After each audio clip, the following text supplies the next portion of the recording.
The Carleton College Convocation program is a weekly lecture series that brings fresh insights and perspectives from experts in a variety of fields.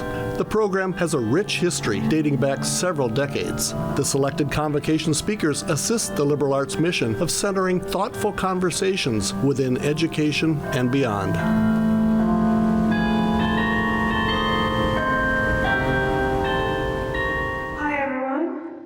Today we'll hear from Jill Conklin, who has demonstrated a lifelong commitment to community engagement and support. She's worked with the Make-A-Wish Foundation, helped develop food safety procedures and technology, worked with food startups to create food safety plans, and done federal policy work surrounding child nutrition.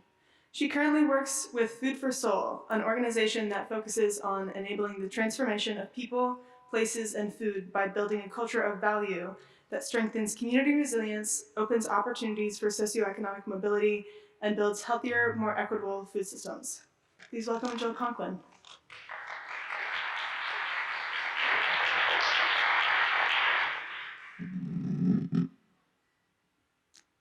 Welcome, welcome, welcome. It's okay? All right, I have to do my check-in because I'm a little shorter. Thank you so much, Caitlin, for your kind introduction. And again, welcome to everyone, and a big hello to those of you tuning in online.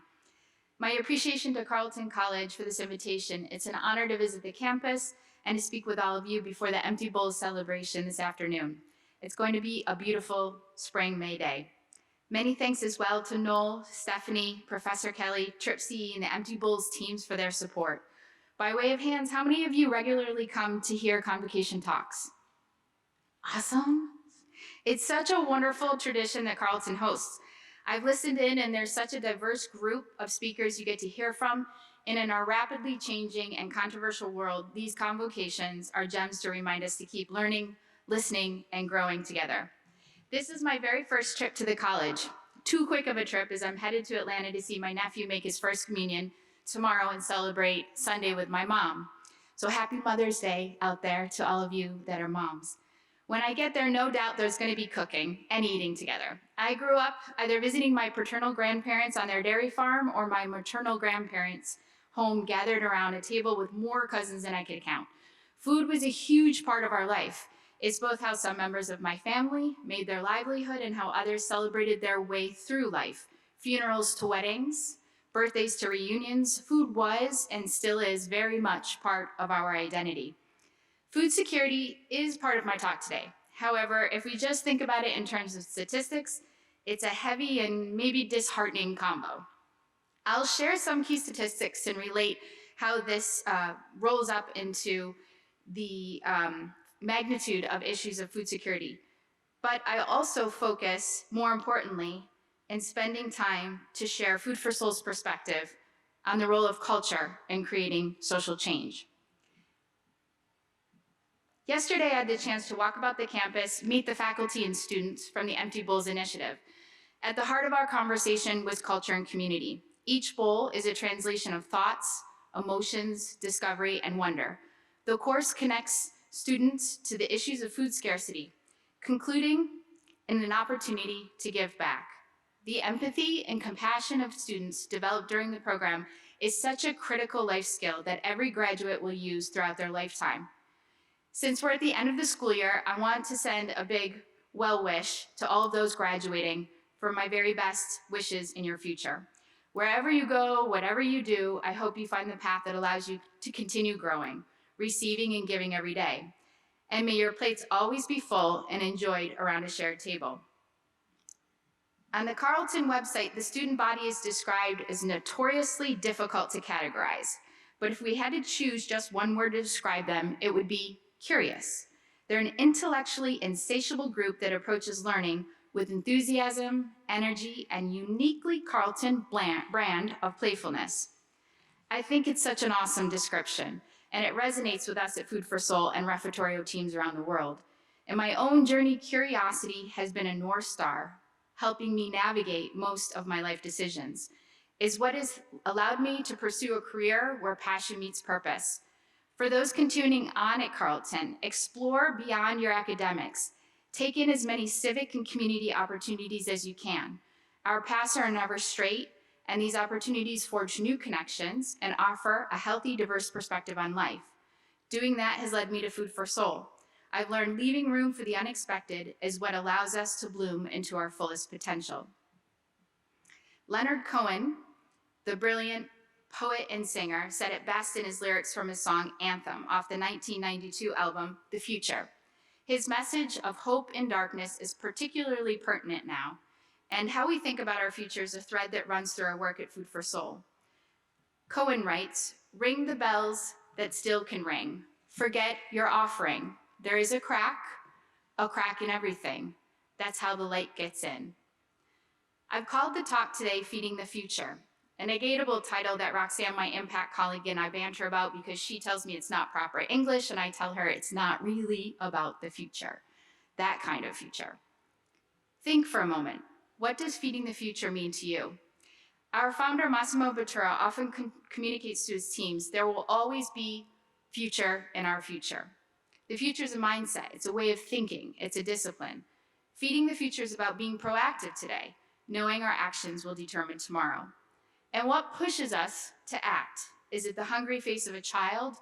Fear driven by what we see happening in the world today? Has poverty hit our own lives? Are you possibly worried about your child's future? And perhaps you already know the value of food. We know the state of the world needs to change today, or generations to follow won't have the same opportunities for clean air, good food, friendly skies, and clean water. If we take our future seriously, then there's no question that we must begin to act differently.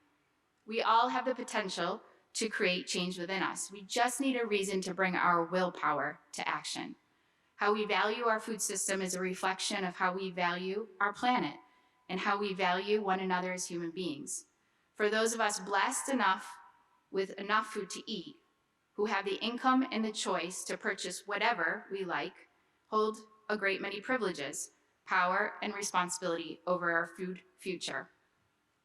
You may have heard this saying, "Tell me what you eat, and I will tell you what you are," by the renowned Riyad Savran. As food catches up to our fast-paced lifestyles, we skip more meals yet consume more empty calories. We eat alone more often. What we put on our plate matters. Yes, big food and savvy corporate marketing have responsibility for degrading what we eat, but our demand drives the market. And how we live fuels how companies choose what to produce. In fact, the Minnesota 2030 Industry Report describes 6 different trends that will shape the future, and number 6, of course, it's all about infrastructure. But number 1, understanding consumers and consumer preferences. Who will influence, and you will influence, the industry and how it moves forward on topics such as sustainability, transparency, environmental responsibility. It's been a good 10 years since I last came to Minnesota. And my time then was concentrated in Minneapolis when I visited the Minneapolis public school food system. I've followed the state over many years through the lens of the USDA Child Nutrition and WIC programs and Farm Bill. In fact, Senator Klobuchar was one of the very first congressional visits I made on the Hill in DC pushing for universal breakfast programs. Many of you know this great state's contribution to our food system and how food waste and food scarcity is affecting the community. Agriculture has been the foundation of Minnesota's economy, and over the last decade ranking 6 and 7 in the nation's agricultural production with approximately $26 billion in agricultural sales per year. Minnesota's combined agriculture, food processing, and forestry industries contribute 15% of Minnesota's total economic activities. It's almost 10% of state employment. And the food and agricultural sector in Minnesota is a major driver for new employment, opportunities and job growth in these sectors. The state's considered a national and global hub for food innovation and technology and management. These numbers show just how essential food in Minnesota is to its economy. This slide, by the way, if you can look, shows the decline, however, of farms. In 2022, we have substantially less small farm holders and much bigger farms. Since the COVID-19 pandemic, food inflation has grown to a current 5.8%. With empty shelves and grocery bills doubling, we learned a resilient food system is a must to sustain today and our future. If those times have been challenging for those of us with a stable income, a roof over our head, and access to healthcare, imagine the effects felt by those who do not have basic needs met. Imagine how this is exacerbated for those individuals fleeing conflict zones or from once fertile lands that are now devastated by a changing climate. Across the US, we've experienced over the last 12 months extreme floods and droughts, unsettling crop yields and forcing farmers to think differently about soil health and productivity. When harvests are affected anywhere, our food security is affected. When you add these challenges to a culture of wasting food, you get a triple planetary crisis. Just this past month, UNEP distributed the 2024 Food Waste Index report, which takes into consideration the last 2 years of data. In 2022, the world wasted 1 billion tons of food. That's almost 33%, which has barely moved statistically since Food for Soul began in 2015. A total of 19% of food available is wasted by retail, household, and food service providers. An additional 13% is lost in the supply chain in the period between and after harvest. This contrasts with 783 million people suffering from hunger, and a third of humanity that will face food insecurity. Most of the world's food waste comes from households, representing 631 million tons, or 60%. That's 1 billion servings of food wasted every year per day. Food loss and waste generates 8 to 10% of global emissions of greenhouse gases, which is almost 5 times the emissions from the aviation sector. Food waste is not just a problem in rich countries. The amount of food waste in households is almost the same between high, medium, and medium-low incomes, approximately 15 pounds per person per year. With wasted food, we're also wasting all of the resources that go into producing it, the human capital, the natural resources such as water and energy. And on average, each person wastes 174 pounds of food per year. That's the equivalent of providing about 1.3 meals per day for all of those suffering from hunger in the world. Last week, I attended the release of the new food periodic table, an initiative to bring us closer to understanding what we eat in the world. Almost all of the world's food energy intake is satisfied by just a few crops. Rice, maize, wheat make up 2/3. Imagine how many flavors, cuisines exist out there that we don't know and that we do know. Think for a moment, how diverse is your diet? The photographer-artist Greg Sale displays our choices through a provocative series of images that capture people with what they eat and what they waste. The first image from his series Daily Bread highlights the results of 2015 Cambridge University study, identifying countries with the healthiest diets in the world. This is Rosalie, if you can read, a 10-year-old from France. 9 of the top 10 countries in Africa where vegetables, fruits, nuts, legumes, grains are staples and meals are homemade. A stark contrast to the US, where nearly 60% of the calories we consume come from ultra-processed foods. Only 1% comes from vegetables. Greg remarks, as globalization alters our relationship to food, I'm making my way around the world, asking kids to keep a journal of everything they eat in a week. Once the week is up, I make a portrait of the child with the food arranged around them. I'm focusing on kids because eating habits form when they're young. They last a lifetime and often pave the way to chronic health problems like diabetes and heart disease. He goes on to say that he's encouraged to find regions and communities where slow food will never be displaced by junk food, and where home-cooked meals are the bedrock of family and culture, where love and pride are sensed in the aromas of broths, stews, and curries. When the hand that stirs the pot is a mom, a dad, or grandma, kids are always healthier. In 7 Days of Garbage, Greg states, by looking at ourselves, I found that many are considering these issues more deeply. Many have said that the process of saving their garbage, laying in it, reconciles the need for change. Others are feeling powerless. It isn't their fault that the products we buy are disposable and come with excessive packaging. Our economic model and its necessity for growth fuels the waste epidemic and makes conservation seem untenable. Still, by personalizing the problem of waste, by starting myself and working outwards from there, I found that some are taking small steps to mitigate the crisis.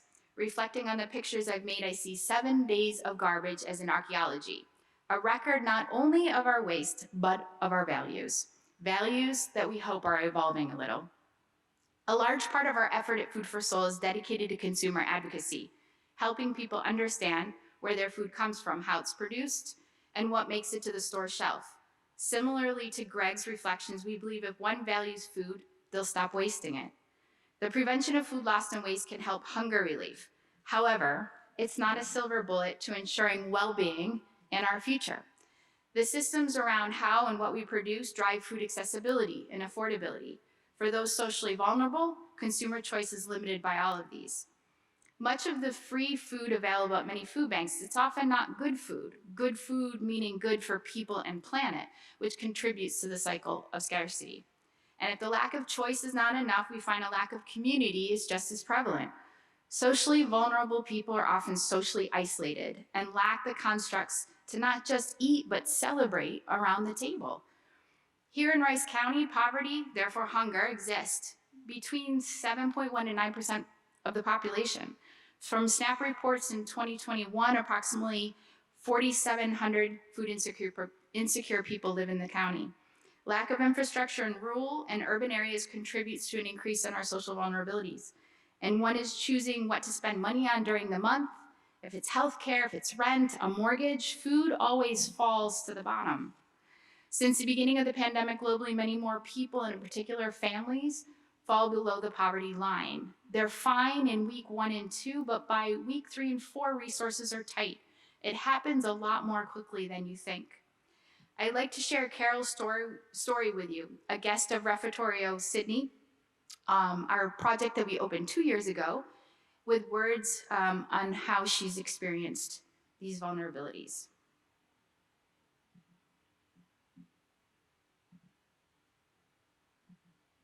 Woman teaching at university, looking after my son. I went into hospital. I took half a day off work to have some tests, and they let me leave for 7 months. I moved to my home. I lost everything we had, and I just had my child. And being able to come to Refettorio, the environment that you have created goes beyond the food exquisite. It's just magnificent. It's the best food I eat all week. I spend the rest of the week wondering whether I can afford baked beans or whether I should buy eggs instead. And if I can get milk, and I don't think I can get bread. And I come to your little oasis, and the staff welcome me. They treat me with dignity and compassion, and they're genuinely happy to see me. And may I just say, Ronnie, that 1.5 hour spent in your restaurant each week transforms the quality of the rest of my week. And thank you so much. I want to go to Carleton. Now, Carol's a single mom, and she fell victim to a health crisis, and she's just one step away, like many people are. Food scarcity doesn't have a universal look. How we invite one to share their needs is sensitive and may be the most important step in our services at Food for Soul. To ask for help's not easy, and to ask for food is even harder. So as we consider the solutions that will safeguard our food system without wasting, let's consider how a food secure future will also be led with dignity and inclusivity. This is why our mission goes beyond rescuing food from waste and offering meals. We work to ensure those most vulnerable have the ability to enjoy food, which by the very origin of the word enjoy means to give and to receive joy. Food's not only a human right, the choice over what we eat and how we commune is also a human right. And for those reasons, you'll often hear our nonprofit described not as a charity, but a cultural initiative. In working to cultivate a more just, sustainable food system, we aim to bring people together and to raise our collective consciousness of what it means for all people to live a life of well-being. Our story began in 2015 when Food for Soul founder chef Massimo Bottura received an invitation to take part in the Universal World Exposition Feeding the Planet, Energy for Life. At the time, the invitation was a typical request that many celebrated chefs received to come and cook for Expo at VIP events and some of the dinners. To be clear, Massimo is no ordinary chef. He's already received the highest recognition a chef can receive, earning 3 Michelin stars, and just before this year, his restaurant Osteria Francescana was named #1 in the world. He took the Expo invitation seriously as a translation of what he considered feeding the planet means to humanity. To the future. For him, feeding the future was clear in terms of numbers. In 2014, we produced enough food for over 7.5 billion people, but then we wasted 33% of it. The problem was not about quantity, but culture. How could we waste knowing well that millions of people did not have enough to eat? He and his wife, Food for Soul President Lara Gilmore, put their experience and expertise into action, bringing a project to Expo that would change perspectives, a social project that would put light on these 2 issues, food security and food waste. To Massimo, 2 sides of the same coin. The project would rescue the inevitable waste from the exposition, transforming these surplus ingredients into multi-course chef-prepared meals around the table, but not to Expo guests, to those guests living on the periphery, marginalized, isolated, and hungry. It would be called refettorio, the Latin word for refittere, meaning to make or restore, which has given life to words like restaurant, which we all recognize and understand the connection to hospitality and food. Massimo and Lara would imagine and reimagine an abandoned theater and the Greco neighborhood of Milan to become Refettorio Ambrosiano, working with designers and artists to create a place that would evoke the principles of hospitality and beauty and the ability to weave differing perspectives together in the spirit of goodwill and service of others. The project, initially intended to last only during the months of Expo, quickly became rooted in the community, managed by volunteers and our nonprofit partner, Caritas Ambrosiana.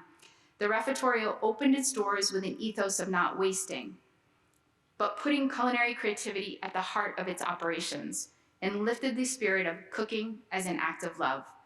This humble but radical idea that reinvented the social space and the soup kitchen was born out of a belief that culture and collaboration can create social change. Later that year, in 2015, The Theater of Life was released, a film written and directed by Peter Svedek to share the Refettorio story. Let's watch the trailer, as I think it can convey the significance of our projects.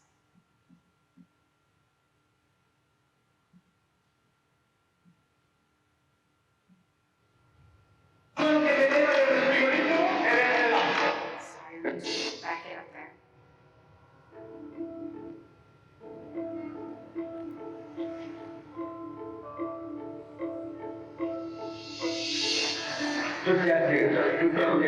tutti in attesa, sono in attesa di tutti i dormitori di Milano. Chiedo soltanto che offro una casa, parce que comme je n'ai pas la vue sur là, peut-être on va me payer, c'est pour cela que je n'ai pas. Massimo said, what if we open a soup kitchen cooking with the waste from Expo? Saving the breath, we don't throw away anything. Tutto quello che vedete nel frigorifero è l'acqua.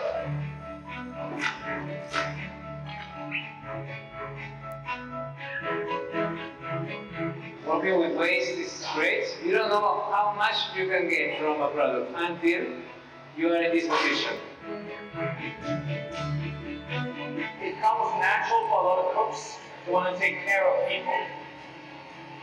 Because that's what we do every day. You feed people. You know that you're in this for life, right? This project. This is for life. For life. For life.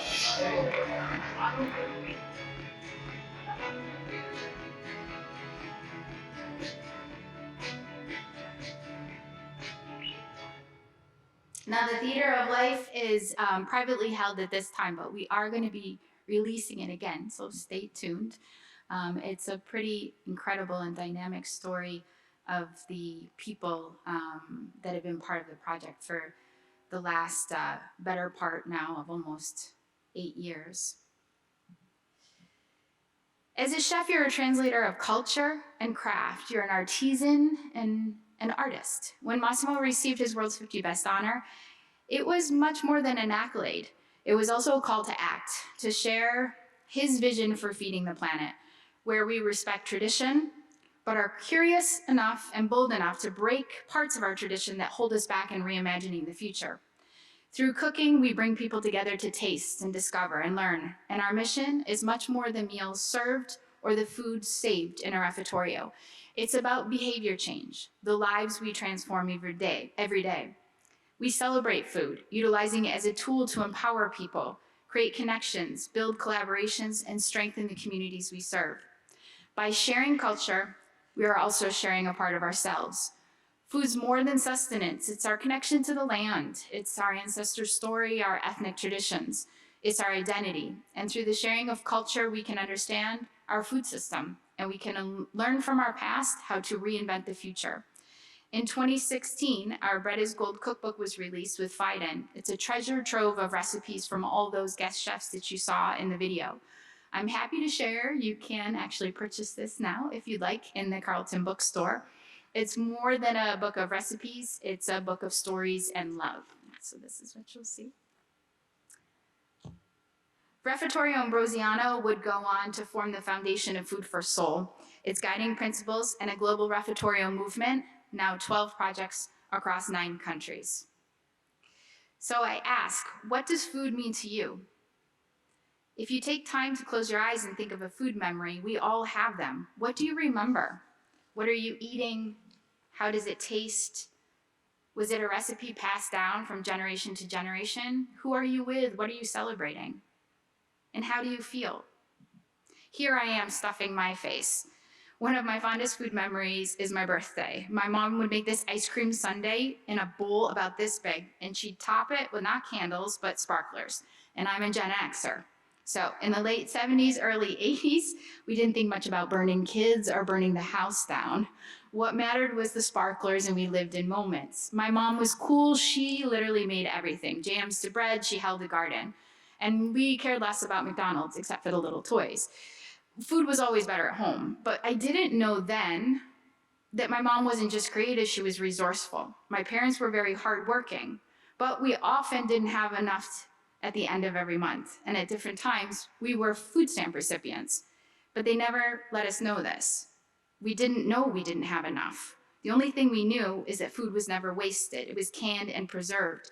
And if you didn't like it, we were reminded quickly, then the other option was being hungry. Growing food and cooking food and sharing food developed not only a personal passion for myself, going on to teach kids how to cook, but now at Food for Soul, nourishing those most vulnerable, but also not wasting nature's greatest resource. If we were to prioritize simple steps every day, we would immediately shift the state of our food system and food security around the world. Here's just a few ways you can act to ensure food feeds people before landfill.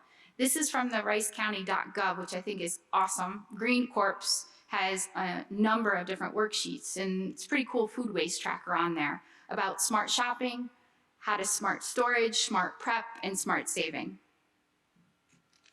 In 2020, Massimo became a UN Environment Goodwill Ambassador, recognized on September 29th during the Global Day of International Food Loss and Waste. Food for Soul also became a strategic partner, working to help share and advance the UN Sustainable Development Goals, a roadmap for us to engage as global citizens and to hold sustainability commitments accountable, prioritizing nature-based solutions that would put planet and people ahead of profits. These goals also help us track at Food for Soul and at Refettorio's outcomes against the global lexicon, from which we can benchmark strategies in open source, hopefully mitigate risks, and overcome unforeseen challenges like the pandemic, hotter and wetter weather. We touch on all 17 goals, but these up here, the 8 of them, no poverty, zero hunger, good health and well-being, decent work and economic growth, sustainable cities, responsible consumption, climate action and partnerships is what we focus on.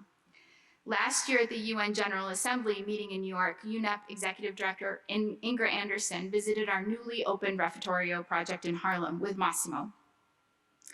I want to share this video now with you so you can see. This was a labor of love because we started the construction project in March of 2020. So if you can imagine, it took a little bit longer to open.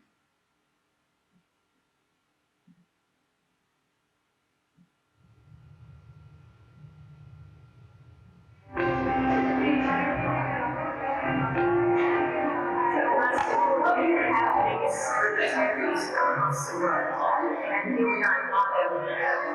So how do you see these appeal, and how does that change behavior or social setting in the community?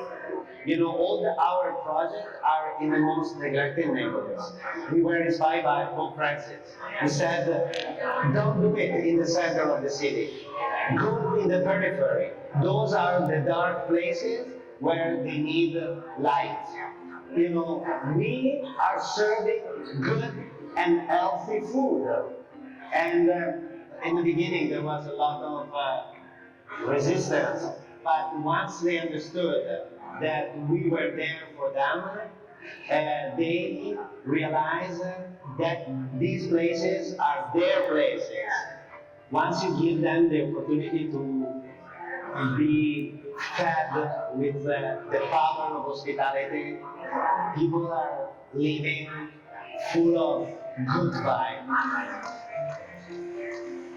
I grew up in a very social place, and you have a grandmothers and mothers, they care about, you know, sitting around the table and eat a proper meal, healthy food, share, not waste anything. It's very easy to teach to your staff, your large family, because we are producing food for 12 billion people. 800 million people, they don't have anything to eat, and we waste 33% of what we produce. Most of that, you know, we use water, electricity, human capital to produce food, stress the planet, and then we burn it, and we have become one of the first causes of climate change. So, first of all, the project is about fighting food waste and social isolation through beauty. Thank you very much.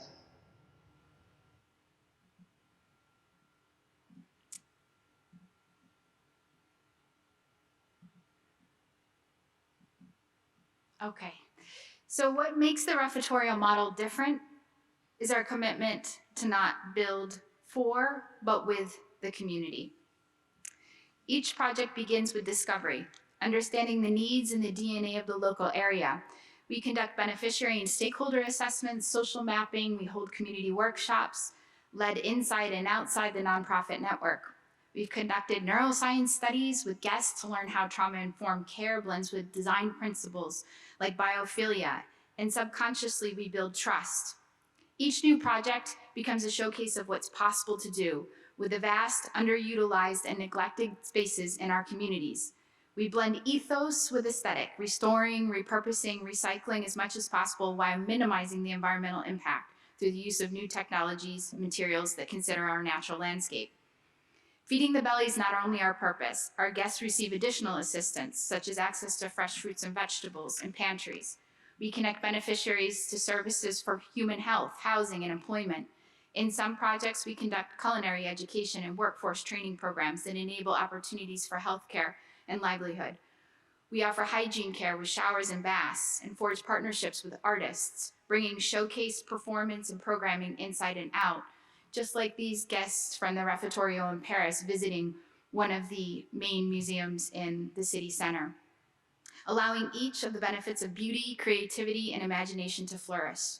And each project could not be possible without the love of our volunteer community who give visibility to our cause.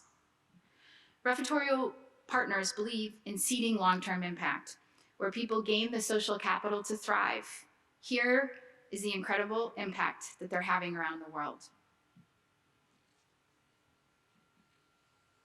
We've been connecting over 156,000 volunteers, designers, chefs, social organizations, private and public sector, saving more than 2,100 tons of food. That's 4.62 million pounds of food with an economic value of 52 million US dollars returned back to economies.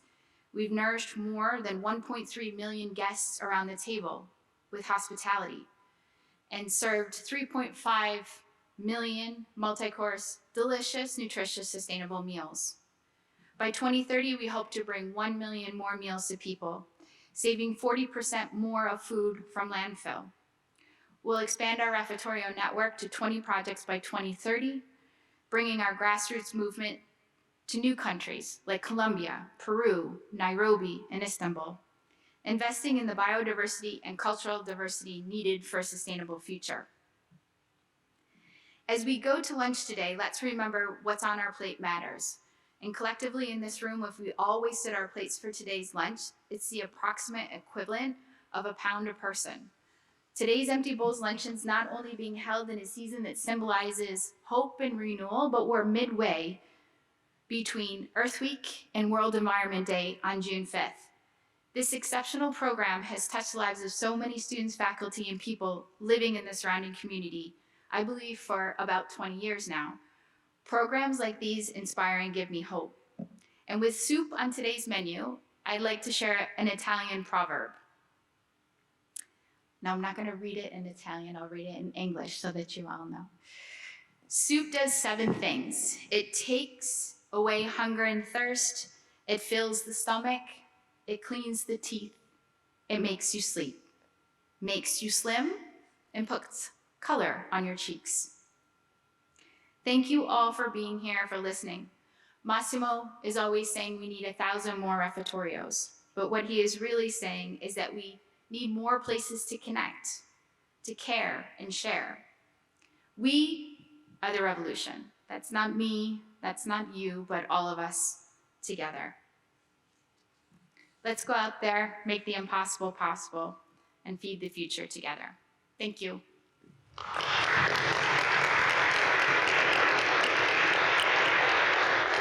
Thank you very, very much, Jill. That was beautiful. We're going to open it up to Q&A in just a second, but just a couple of announcements. There is not going to be the typical post-convo luncheon and AGH today because, as has been mentioned, we have the TRIPCE 20th anniversary Empty Bowls.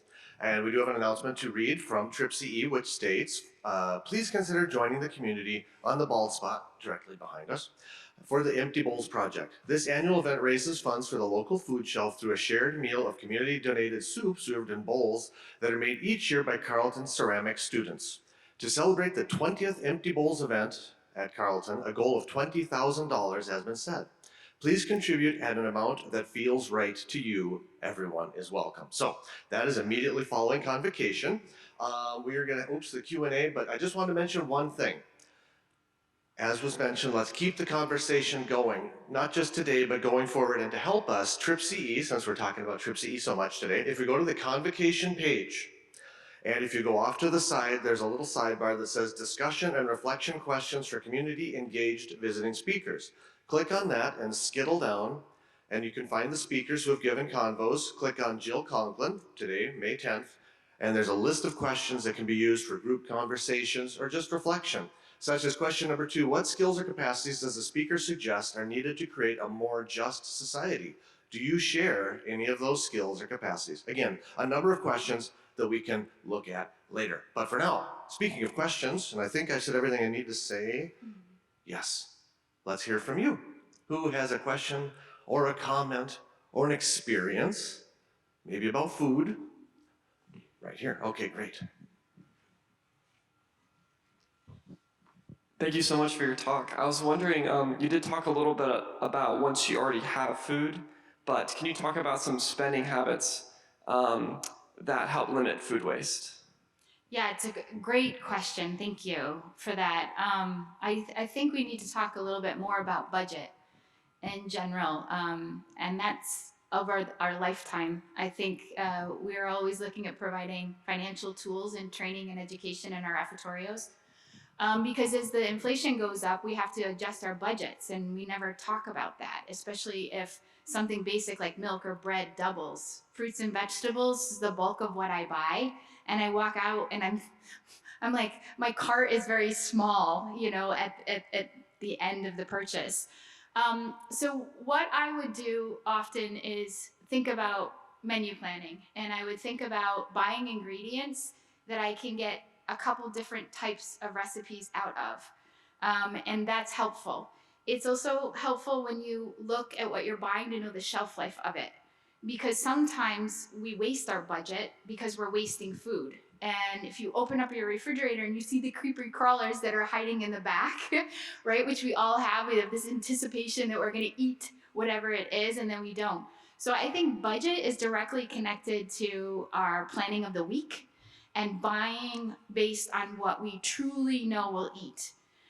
The price of gas has gone up, but it might be cheaper to go back to get more gas, or to go to a local market and buy more frequently and to buy in bulk than it would to buy the massive amounts we do that are pre-packed and individually portioned, because that's where we spend more money on our budget and where we tend to waste more.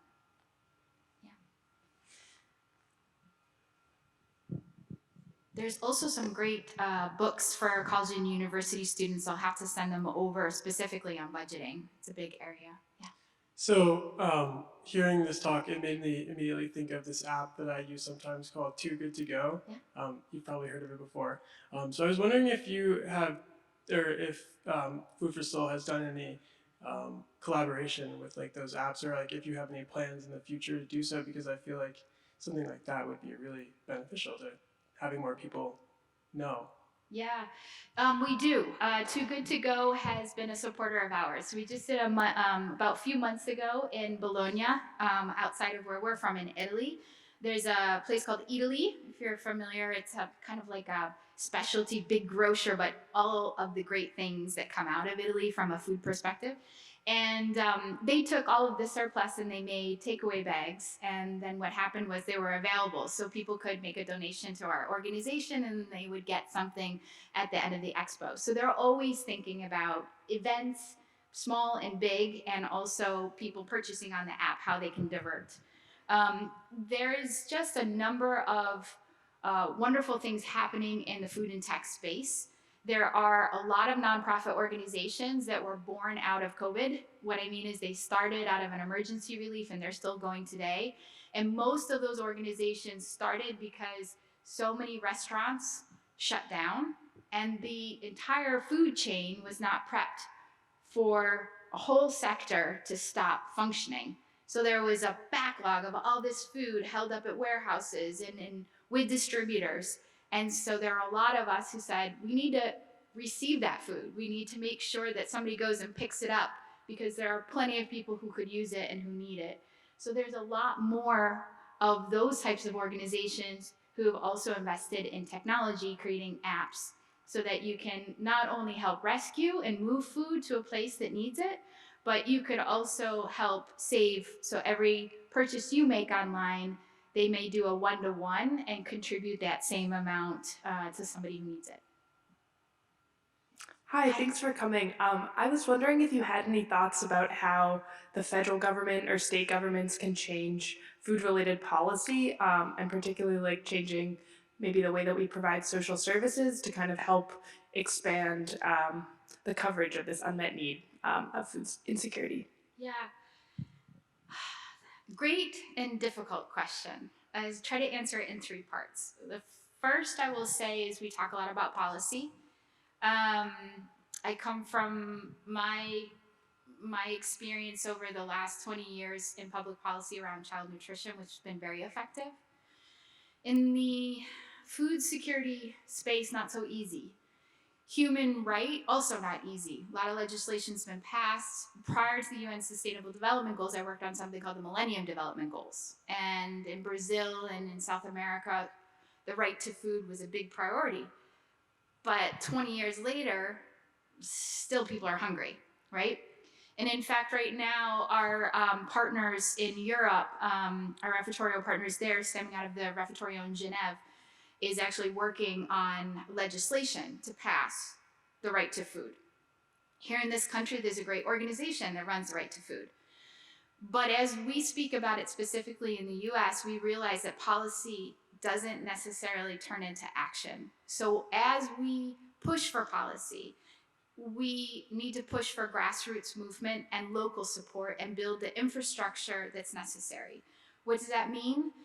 That means that you need coalition building. You need more people across the social service space talking with each other and sharing insights and data and sharing funding, which as nonprofits, we don't always like to talk about.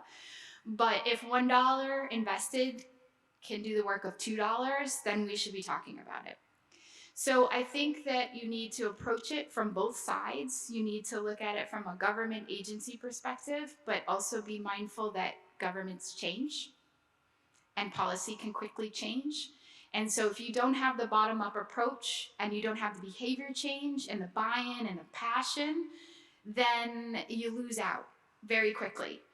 The other two things that I would reflect on is in the US, you're probably hearing the Surgeon General talk a lot more about mental health and our need to consider well-being and how we are social beings and we need to build resilient communities.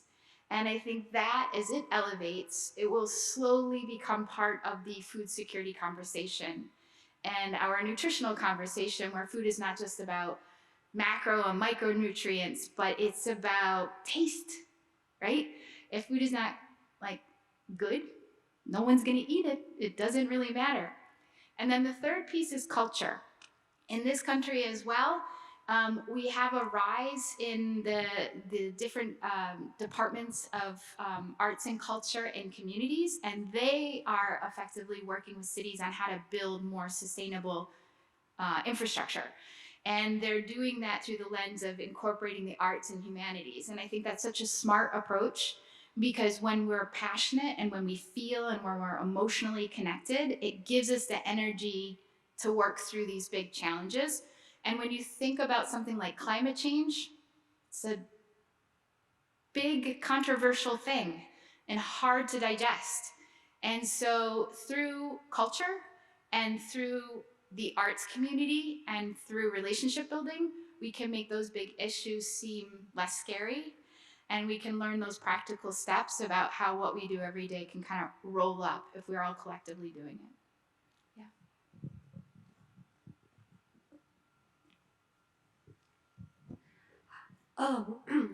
So I was wondering, I know you described Food for Soul doing a lot of work on the kind of consumer side of food waste, and there's not as much on the supply side, I understand, but a lot of the emissions are coming from farming. So does Food for Soul do much work with like sustainable agriculture groups, or is it much more focused on the consumer side? No, it's so food waste, especially food waste coming from households, is such a huge percentage around the world, not just here, as I mentioned. But that's just one part of it. 13 to 19%. It goes up and down depending on where we're talking about, is food loss out in harvest. As we build projects around the world and as we go to new places, especially like the continent of Africa and the work we'll do in Kenya and Nairobi, farming is a livelihood.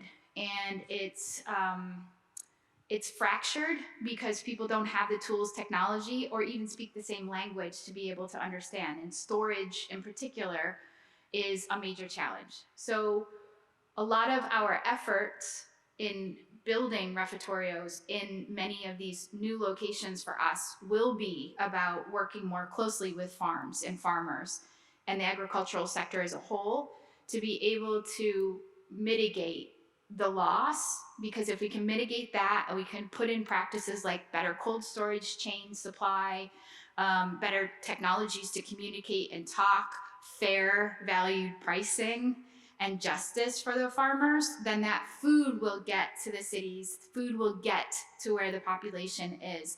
So we can't tackle one side, but as we grow, the geographical area often indicates where we spend more of that time. Now, one last thing I'll mention about that I don't want to be ignorant about, is going back to your question that you had before. We think about moving food surpluses, meaning if a company has excess food and they donate that food here in the US, they often get a tax benefit for it, right? So you got to stop and think, like, what motivates them to stop wasting? And the same thing in the agricultural sector. So it's the entire supply chain. A lot of what we talk about is what is wasted? Why is it being wasted? And we forge partnerships and encourage our Refettorio partners to do the same with companies who are dedicated to try to put the steps in where they're reducing it. Now, if we get to a place where we would love to see where it's no longer 33% after 5 years, 8 years, 10 years, we're always gonna have a little bit of waste, right? There's always gonna be loss and waste in a certain percentage.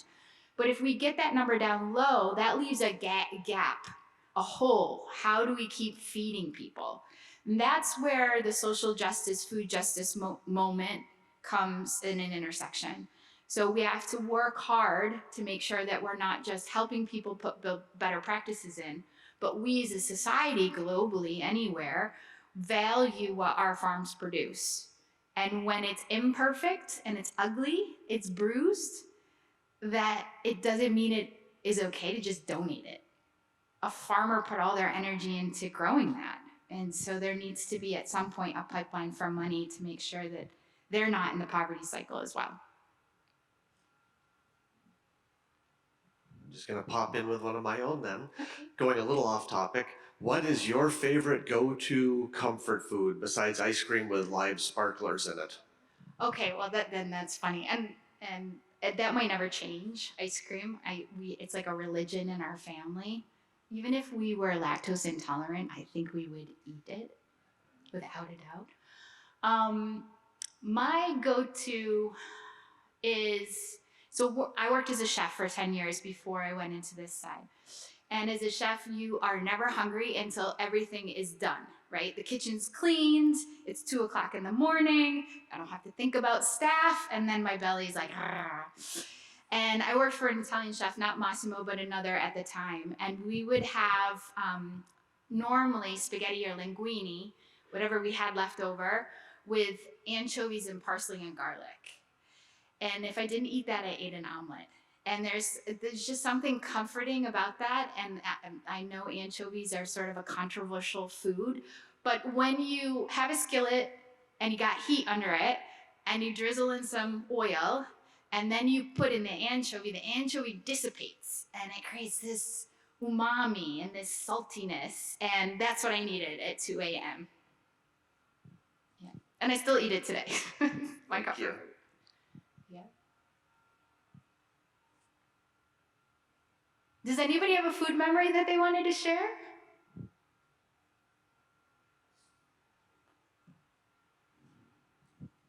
Okay, I'm gonna go ahead and jump in.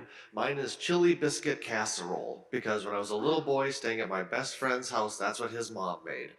And so that now is my wife refuses to have it in the house, but if I can sneak it, that is my favorite food memory. Well, I'll give you one up because my dad is working right now to build some healthier practices into his diet, which my mom is an amazing cook. So part of that task is really her task. But as a dairy farmer growing up, you had a lot of these biscuits and foods. And my dad's, to this day, his favorite food memory, and he does not eat it unless he sneaks it into the kitchen, is Spam. But that's what we had. And so funny enough, every year, I live in New York and the central New York area is host Syracuse to the great New York State Fair. And there's a Spam truck. And so we don't eat it, but my dad and I go get our picture next to the Spam truck. And it's just a thing. He remembers being a kid. You know, he remembers my grandmother making it. We remember having Spam fried sandwiches. Can you imagine today? Of course, I'm sure they're going to make it low calorie if it's not low calorie already. Well, if there are no more questions, it might be because we're all hungry and ready to go to empty bowls. So thank you very, very much, Jill, for being with us today. Thank you for being here. Enjoy empty bowls, and I just want to tell you this Carleton and the team here has inspired me. So I went to go visit the Empty Bowls Initiative in Syracuse, and I brought a bowl to trade out there with the Empty Bowls team here, who does the unbelievable task of making all the bowls. Other affiliates I've learned since first learning about it before coming to speak do not do that. So you just know it's so incredible how much they produce, 700 bowls. And I encourage you to stay engaged. Ours is September 27th, so it's on my calendar. So just thanks again for being here and thanks for inspiring me. And thank you.